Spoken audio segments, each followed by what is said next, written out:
Commander Zek-9 stared at the tactical display, his 4 eyes blinking in sequence as he processed what should have been impossible. The third planet's surface was 71% water. Simple physics dictated that any species confined to land masses would be primitive, scattered, easily conquered. His claws clicked against the command console as he reviewed the intelligence reports one final time. Fleet Commander, his tactical officer Yith-7 chirped from her station.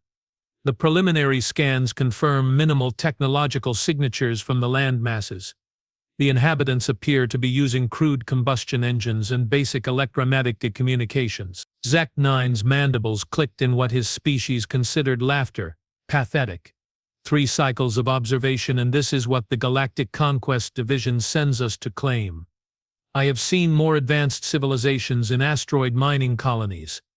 But something nagged at him. The water coverage percentage seemed deliberate, too perfect, too convenient. In his 200 cycles of military service, Zek-9 had learned that the universe rarely offered gifts without hidden costs. Commander, Yith-7 continued. Command suggests we begin with oceanic insertion points. Maximum psychological impact with minimal resistance expected. Of course they do.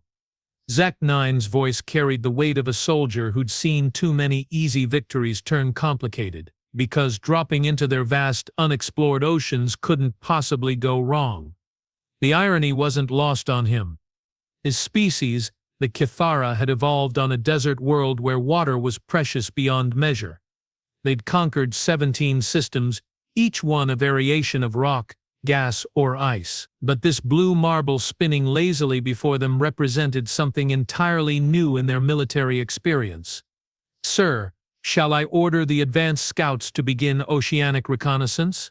Zek-9's primary eyes focused on the swirling blue masses covering the planet's surface. Something about those depths bothered him. The water wasn't just covering the land masses, it was hiding them, protecting them, as if the planet itself was wearing armor. Deploy the deep-water assault pods, he commanded, his voice carrying across the bridge.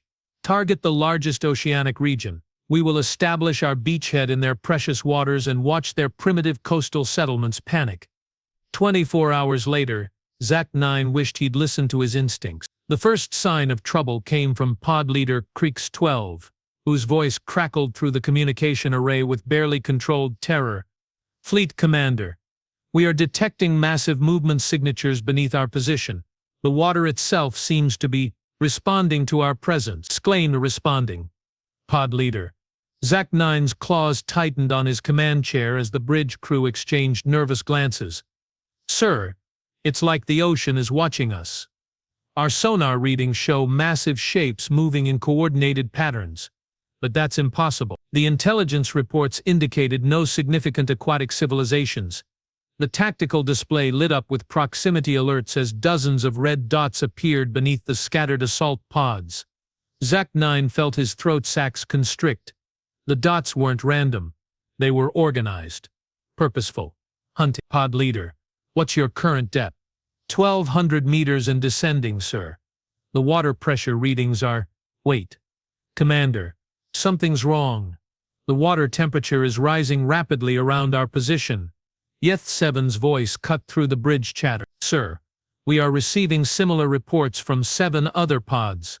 Coordinated temperature increases, massive biosignatures, and… She paused, her usually steady voice wavering. Sir, they are reporting mechanical sounds. Mechanical sounds. From what? Unknown, sir. But pod leader Voss-3 described it as like the ocean itself is powering up. Zek-9's mind raced. Mechanical sounds from an ocean. Temperature increases in coordinated patterns. Massive biosignatures moving with purpose. Either this primitive species had somehow hidden advanced technology beneath their waters, or the thought hit him like a plasma bolt to the chest. What if the water wasn't just covering the land masses? What if it was protecting something else entirely? All pods, emergency surface protocol. Now. But it was too late. The first explosion lit up the tactical display like a dying star. Pod leader Creeks-12's signal vanished instantly, replaced by electromagnetic pulse that temporarily blinded their sensors. Then another. And another. Sir, Yth-7's voice cracked with panic. We have lost contact with 6 pods in the past 30 seconds. The energy signatures from the detonations they are not using conventional weapons. What do you mean not conventional? Sir, the explosive force appears to be generated by controlled fusion reactions, but the delivery method is biological. Zec-9 felt his legs weaken. Biological fusion weapons. The implications were staggering. Either this species had somehow weaponized living creatures to generate nuclear-level explosions, or they were facing something far more dangerous than primitive land dwellers. Get me a direct line to the surviving pods. Now, the communication array crackled to life with overlapping voices, each one painting a picture that made less sense with every word. Fleet Commander, this is Pod Leader Torn 5. We are under attack by something. I don't even know how to describe it. It's like the water itself is fighting back. Commander, Yax-2 here. Our hull is being breached by what appear to be tentacles. But they are generating electromagnetic pulses that are shorting out our systems. Sir Voss-3 reporting. We have surfaced, but something's following us up. It's massive, sir. Bigger than our assault pods. And it's singing. Singing. Yes, sir. Like nothing I have ever heard. It's beautiful and terrifying at the same time. Almost like it's trying to communicate, but the frequency is overloading our audio systems. Zec-9's worst fears were crystallizing into reality. This wasn't a primitive species hiding in the water. This was something else entirely. Something that had been waiting in those depths. Watching, learning, preparing. All surviving pods. Emergency extraction. Full reverse thrust. Get out of the water immediately. But even as he gave the order, Zec-9 knew it was probably too late. The tactical display showed 18 pods still in the water, but their signals were becoming increasingly erratic. Whatever was down there wasn't just destroying their assault force, it was studying them. Sir, Yth-7's voice was barely a whisper. We are detecting massive seismic activity across multiple oceanic regions. It's like the entire ocean floor is awakening. The main view screen flickered to life, showing a real-time feed from one of the surviving pods. The image was grainy, distorted by electromagnetic interference but unmistakable. Rising from the depths like a living mountain, something vast and bioluminescent was approaching the surface. Its size defied comprehension. Its movements too coordinated to be natural, too purposeful to be accidental. By the void, Zec-9 breathed, "What have we stumbled into?" The creature's surface was covered in what appeared to be city structures that pulsed with their own light, connected by networks of energy that flowed like liquid lightning. And moving among those structures, shapes that could only be described as inhabitants. Fleet Commander, Pod Leader Torn 5's voice cut through the bridge's stunned silence. It's trying to communicate. We are receiving what appears to be a structured signal. It's learning our language. Learning our language. How is that possible? Sir, it's analyzing our communication protocols in real time. The signal structure is becoming more complex with each transmission. It's not just intelligence, sir. It's adapting. Zec-9 felt the weight of command pressing down on him like the crushing depths of the alien ocean. In less than 24 hours, what should have been a simple planetary conquest had become a first contact scenario with something that shouldn't exist. Sir, Yth-7's voice held a note of wonder mixed with terror. We are receiving a transmission on our main communication frequency. It's in perfect Kitharane. The bridge fell silent except for the hum of life support systems and the distant sound of Zec-9's heart's beating in accelerated rhythm. After a moment that felt like an eternity, he found his voice. Put it through. The voice that emerged from the communication array was unlike anything in Zec-9's experience. It was simultaneously ancient and immediate, vast and intimate, alien and strangely familiar. When it spoke, every member of the bridge crew felt it not just in their auditory organs but in their bones. Greetings, travelers from the void. We are the Collective of the Depths. We have been watching your approach for some time, studying your methods, learning your intention. Your assault on our domain has been educational. Zec-9's throat felt like it was filled with sand from his homeworld. You speak our language. We speak many languages, Commander Zec-9. We have been listening to your communications, analyzing your tactical discussions, Understanding your motivations, your species seeks to conquer what you perceive as a primitive world. An understandable mistake given your limited perspective. Limited perspective. You see a planet covered in water and assume weakness. You observe simple technology on the surface and conclude inferiority. But you fail to understand that this world's true civilization doesn't exist on the land masses your species values so highly. We are the ocean, Commander. We are the depths you cannot fathom, the pressures you cannot survive, the darkness you cannot penetrate. And we have been waiting. The tactical display showed more creatures rising from various oceanic regions around the planet. Each one was different, unique, but clearly part of something larger, something coordinated, something that had been hidden beneath the waves for who knew how long. Waiting for what? For someone like you, Commander. Someone who would make the mistake of assuming that intelligence requires your particular form of evolution. You see, we have been preparing for this moment for quite some time. Your species is not the first to consider this world for conquest, nor will you be the last. Zec-9's mind reeled. There have been others? Oh yes. The crystalline hegemony arrived 300 of your cycles ago. The Voidwalkers attempted invasion 600 cycles past. The Machine Collective tried to claim our world over 1,000 cycles ago. Each one made the same assumption you made. Each one learned the same lesson you are about to learn. And what lesson is that? That this planet's defenders don't live on land, Commander Zec-9. We live in the spaces between spaces, in the crushing depths where pressure creates diamonds and darkness breeds wisdom. We are the children of the abyss, and we have been preparing for visitors like you for a very long time. The communication crackled with what sounded like laughter, but not the kind any terrestrial species would recognize. It was the sound of water moving through vast caverns, of pressure waves traveling through liquid darkness, of something ancient and patient, finally revealing itself. Your assault pods were quite informative, by the way. We have learned a great deal about your technology, your military strategies, your species' psychological profiles. The crew members we have recovered have been remarkably cooperative once they understood their situation. Recovered? You mean captured. We prefer rescued, Commander. Your pods were not designed for the pressures of our domain. Without our intervention, your soldiers would have been crushed by forces they couldn't comprehend. They are safe, learning about our civilization, contributing to our understanding of yours. Zec-9's claws dug furrows in his command chair. What do you want? What we have always wanted, Commander. To be left alone, to continue our existence in the depths without interference from surface dwellers, whether they crawl on land or sail through the void. But since you have chosen to initiate contact, we find ourselves in a position to offer you an education. An education? About the true nature of this world, Commander.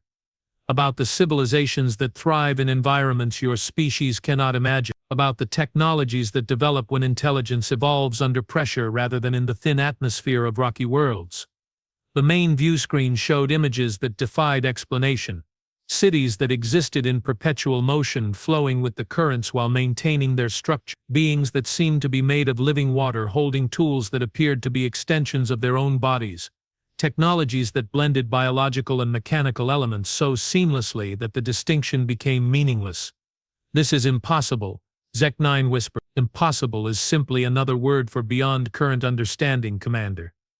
Your species has mastered the art of traveling between stars, but you have never learned to survive in the deep waters of a single world. We have spent millions of cycles perfecting the art of existence under pressure. Which perspective do you think has led to a more complete understanding of the universe? The bridge crew exchanged glances, their confident expressions replaced by growing comprehension of just how thoroughly they had misunderstood their target. This wasn't a primitive world waiting to be conquered. It was a carefully maintained ecosystem, where the most advanced civilization they'd ever encountered had been quietly developing for longer than their species had existed. Commander. Yth-7's voice was barely audible. We are detecting similar signatures from oceanic regions on 12 other worlds in this system. This isn't just one planet. It's an entire network. The voice from the depths continued with what sounded like amusement. Your tactical officer is quite perceptive, Commander. Yes, we maintain outposts throughout this system. The primitive worlds you have catalogued are actually carefully maintained preserve areas where we study different approaches to evolution and development. The surface dwellers you have been observing are just one of many species we have cultivating. Cultivating. Think of it as a long-term experiment in guided evolution, Commander. We have been curious about how intelligence develops under different environmental pressures. Low-pressure atmospheres, high radiation environments, extreme temperature variation. The surface dwellers of this world represent just one data point in a much larger study. Zach-9 felt reality shifting around him like sand in a storm. You are saying the humans are subjects? Partners, Commander. Willing participants in a joint exploration of what intelligence can become when it's not confined to a single environmental niche. They provide us with perspectives we could never develop on our own, and we provide them with technologies and knowledge they could never discover independently. The tactical display lit up with new signatures. Not just from the depths of the ocean, but from space itself. Sleek vessels that seemed to flow rather than fly, approaching from multiple vectors with impossible grace. You see, Commander, your arrival has been rather fortuitous. We have been planning to make contact with galactic civilization for some time now. Your assault has provided us with the perfect opportunity to introduce ourselves to the wider universe. Introduce yourselves. As the collective of the depths, Commander, the representatives of oceanic intelligence throughout the galaxy.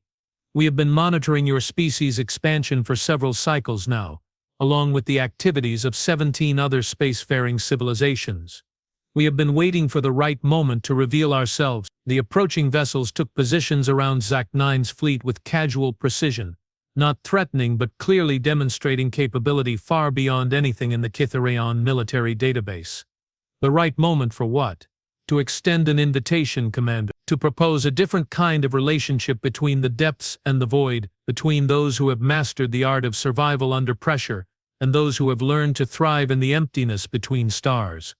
Zach-9's mind struggled to process the implication. You are offering an alliance. We are offering perspective, Commander. Your species has spent centuries conquering worlds, claiming territory, establishing dominance through military force. But what if there was another way? What if intelligence could spread through cooperation rather than conquest? What if the universe was large enough for everyone? The voice paused, and in that silence, Zach-9 could hear something that chilled him to his core. The sound of vast machinery operating just beyond perception, of technologies so advanced they barely registered as artificial, of a civilization that had been preparing for this moment longer than his species had existed. Of course, the voice continued. If you prefer the traditional approach, we are prepared for that as well. The choice, as they say, is yours. On the tactical display, the ocean depths began to glow with bioluminescent patterns that stretched across entire continental shelves, patterns that pulsed with coordinated timing, creating a display visible from space that was both beautiful and terrifying in its implications.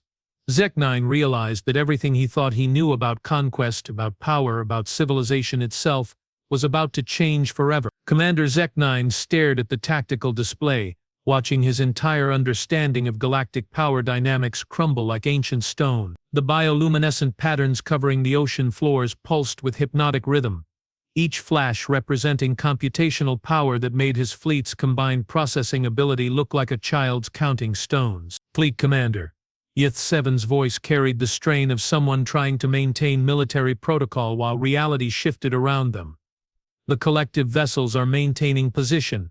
No hostile actions detected, but sir, their energy signatures are off the chart. Each one of those ships is generating more power than our entire battle group. Zach-9's mandibles clicked nervously. How is that possible? They are using water-based technology. Water doesn't generate that kind of energy out. The voice from the depths returned, carrying what sounded suspiciously like amusement.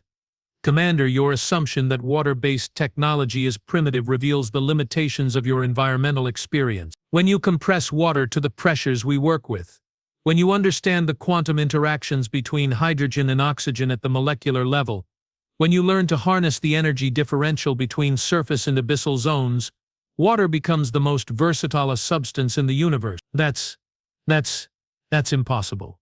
Your species has mastered fusion by compressing plasma to stellar temperatures. We have mastered fusion by compressing water to pressures that exist at the cores of gas giants. The difference is that our approach is sustainable, renewable, and doesn't require the destruction of entire solar systems to fuel expansion. Zek-9 felt his throat sacs constrict. His species had indeed stripped entire systems of their resources to power their conquest fleet. It was simply the way things were done. Resources existed to be consumed, worlds existed to be claimed, and weaker species existed to be subjugated. You are saying there's another way. We are saying there are as many ways as there are environments to explore, Commander. Your species developed in scarcity, on a world where water was precious and territory was limited. You learned to survive by taking what you needed from others. We developed in abundance, in an environment where cooperation was more efficient than competition. We learned to thrive by working together. The main view screen flickered, showing images that made Zek-9's eyes water. Vast underwater cities that moved with the currents, their architecture flowing like living things. Beings that appeared to be made of liquid light, working together to build structures that defied conventional physics. Technologies that seemed to grow rather than being manufactured, expanding and adapting to their environment with organic precision. This is what we are offering you, Commander. A chance to learn different approaches to existence. A chance to expand your understanding of what intelligence can accomplish when it's not constrained by the assumption that survival requires domination. And if we refuse. The pause that followed was filled with the sound of water moving through incomprehensible spaces, of pressure waves traveling through liquid darkness, of something vast and patient considering its options. Then you will discover why 16 other conquest fleets have chosen to reconsider their approaches to galactic expansion after visiting our world. The tactical display lit up with new contacts, not just from the ocean depths, but from the edges of the solar system itself. Sleek vessels that seemed to have been waiting in the darkness between planets, maintaining silent watch while Zek-9's fleet approached what they thought was an easy target. You have been watching us since we entered the system. We have been watching you since you left your home system, Commander. Your species' expansion pattern has been quite predictable. You target worlds with high water content, assuming that aquatic environments indicate primitive development. You have made the same mistake on 14 different worlds in the past 50 cycles. Zek-9's claws scraped against his command chair. 14 worlds. Oh yes. The Collective maintains observation posts throughout the galaxy, Commander. We have been studying spacefaring civilizations for longer than most species have existed. Your particular approach to conquest is educational. Educational how? It demonstrates the limitations of resource-based thinking, Commander. Your species assumes that intelligence requires the consumption of finite materials, that advancement requires the exploitation of weaker populations, that survival depends on territorial expansion. But what if those assumptions are wrong? The view screen showed images from those 14 worlds. Each one was covered in vast oceans, each one harboring collective outposts, each one serving as a research station for the study of different approaches to intelligence and civilization. What if intelligence could develop in environments where resources are functionally infinite? What if advancement could occur through cooperation rather than competition? What if survival depended on adaptation rather than domination? Zek-9 felt the weight of centuries of military doctrine pressing down on him. You are talking about completely restructuring galactic civilization. We are talking about expanding it, Commander. Your species has mastered one approach to existence. We have mastered another. The Machine Collective has developed a third. The crystalline hegemony represents a fourth. The Void Walkers have pioneered a fifth. Each approach has its strengths, its perspectives, its contributions to the larger understanding of what intelligence can become. And you want us all to what? Share resources, cooperate, work together. We want you to consider the possibility that the universe is large enough for everyone, Commander. That intelligence doesn't have to be a zero-sum game. That cooperation might be more efficient than conquest. The bridge crew exchanged glances, their expressions ranging from confusion to barely concealed terror. This wasn't just a military defeat, it was a fundamental challenge to everything they'd been taught about survival, advancement, and the nature of intelligence itself. Sir, Yeth-7's voice was barely audible. We are receiving communications from the other conquest fleets. All of them report similar encounters. The Collective has been talking to everyone. Everyone. The hegemony fleets, the Machine Collective Expeditions, the Voidwalker Raiders, everyone who's attempted to expand into collective territory in the past 1,000 cycles. They are all reporting the same thing. First contact, followed by education. Zek-9's mind reeled. You are saying this has happened before. Many times, Commander. Each species eventually reaches a point where they must choose between continued expansion through conquest or cooperation with the broader galactic community. Most choose cooperation once they understand the alternatives. And those who... The silence that followed was more terrifying than any threat could have been. Finally, the voice from the depths returned, carrying undertones that made Zek-9's scales crawl. Commander, are you familiar with the concept of oceanic pressure? Basic physics. Water pressure increases with depth. At the deepest points of our oceans, Commander, the pressure reaches levels that would compress your hull to the density of a neutron star. We have learned to not just survive at those pressures, but to thrive. We have developed technologies that operate at pressure differentials that would crush planets. The tactical display showed cross-sections of the ocean depths, revealing structures that extended far deeper than any natural formation should allow. Cities that existed at pressures that defied comprehension, connected by transportation networks that functioned at the very limits of matter itself. Species that choose not to cooperate discover that the universe contains forces they never imagined, Commander. Pressures that can compress matter to quantum scales, temperatures that can freeze space itself. Technologies that can manipulate the fundamental forces of physics. You are threatening us. We are educating you, Commander. The same way we have educated every other species that's attempted to conquer worlds under our protection. The same way we will educate the species that come after you. Zek-9 felt his legs weaken. Protection. Did you think the surface dwellers of this world developed their current level of civilization without guidance, Commander? Did you imagine that their rapid advancement over the past few centuries was entirely natural? Did you assume that their sudden leap from primitive technology to space exploration was coincidental?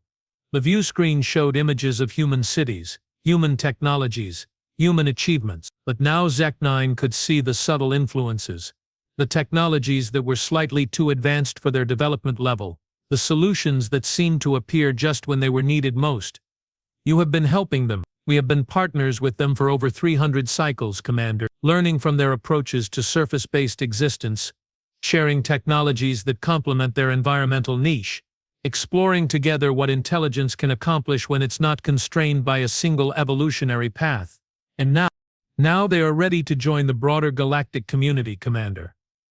As equal partners, not as subjects or resources, they bring perspectives that none of the other species can offer. Technologies that develop from their unique environmental pressures. Insights that can only emerge from a species that has learned to thrive in the narrow band between ocean and void. The tactical display lit up with new signatures. Not alien vessels, but human ships. Sleek craft that seemed to combine the flowing aesthetics of collective technology with the angular efficiency of surface-based engineering. Ships that moved with purpose and confidence, taking positions alongside the collective vessels with practiced coordination. Commander Zek-9, a new voice cut through the communication array. Human but speaking perfect Kether. This is Admiral Elena Vasquez of the Terran Deep Space Alliance. We have been monitoring your approach and your interaction with our partners in the collective. We are prepared to offer you the same choice they have offered the other conquest fleets. Choice. Join us, Commander. Learn from us. Contribute to something larger than conquest, larger than domination, larger than the cycle of expansion and exploitation that has defined galactic civilization for millennia. Zek-9's voice caught in his throat. And if we refuse, then you will discover why no conquest fleet has ever successfully claimed a world under collective protection, Commander.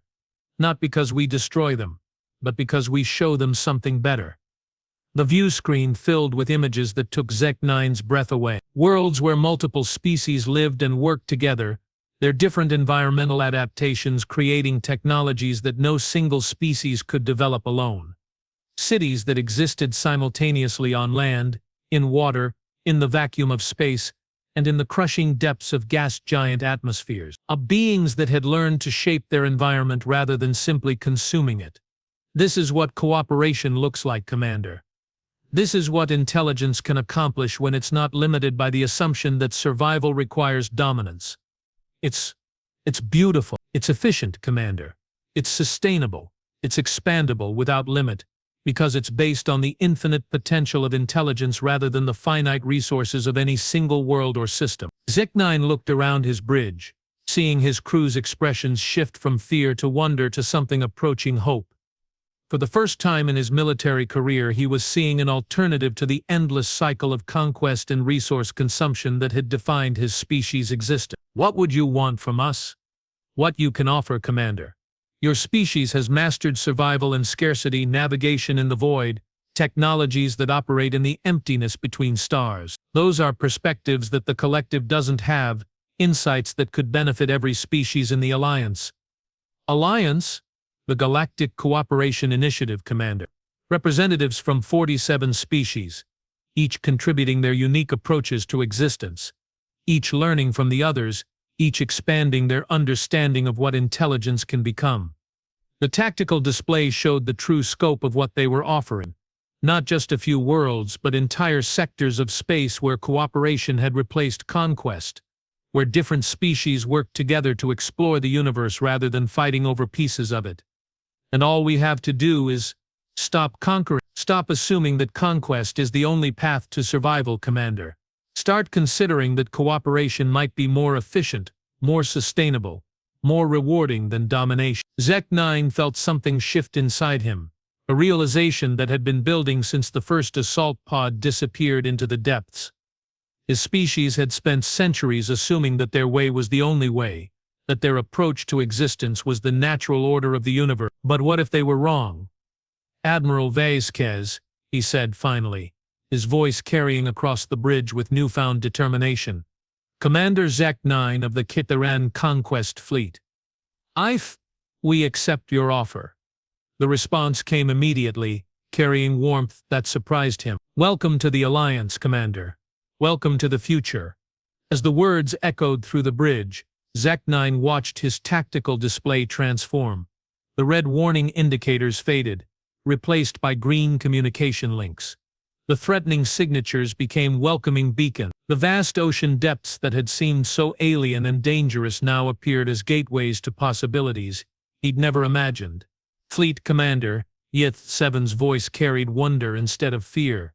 We are receiving detailed technical specifications for cooperative technology, manufacturing processes that don't require resource extraction, energy systems that grow stronger with use, transportation methods that work by partnering with natural forces rather than fighting them. And sir, another officer added, we are being invited to establish an embassy in the collective cities, to learn their approaches to existence, to share our own perspectives, to explore what our species might accomplish together. Zek-9 nodded slowly, feeling the weight of command shift from the burden of conquest to the opportunity of cooperation. Signal the fleet. Stand down from invasion protocols. Begin preparations for partnership. As his orders spread through the Kitharan fleet, Zek-9 realized that he was witnessing the end of an era. The age of conquest was giving way to something new, something unprecedented in galactic history. An age of cooperation, of shared exploration, of intelligence unlimited by the assumption that survival required domination. In the depths below, the collective cities pulsed with bioluminescent celebration. On the surface, human cities lit up with displays of welcome. In the void around them, 47 different species prepared to welcome their newest partners in the exploration of what intelligence could become. The invasion of Earth's oceans had ended not with conquest, but with an invitation to join something larger than any single species could imagine. And in accepting that invitation, Commander Zek-9 had made the choice that would define the future of galactic civilization. The abyss had struck back, not with violence, but with vision, not with destruction, but with the promise of cooperation. And the universe would never be the same.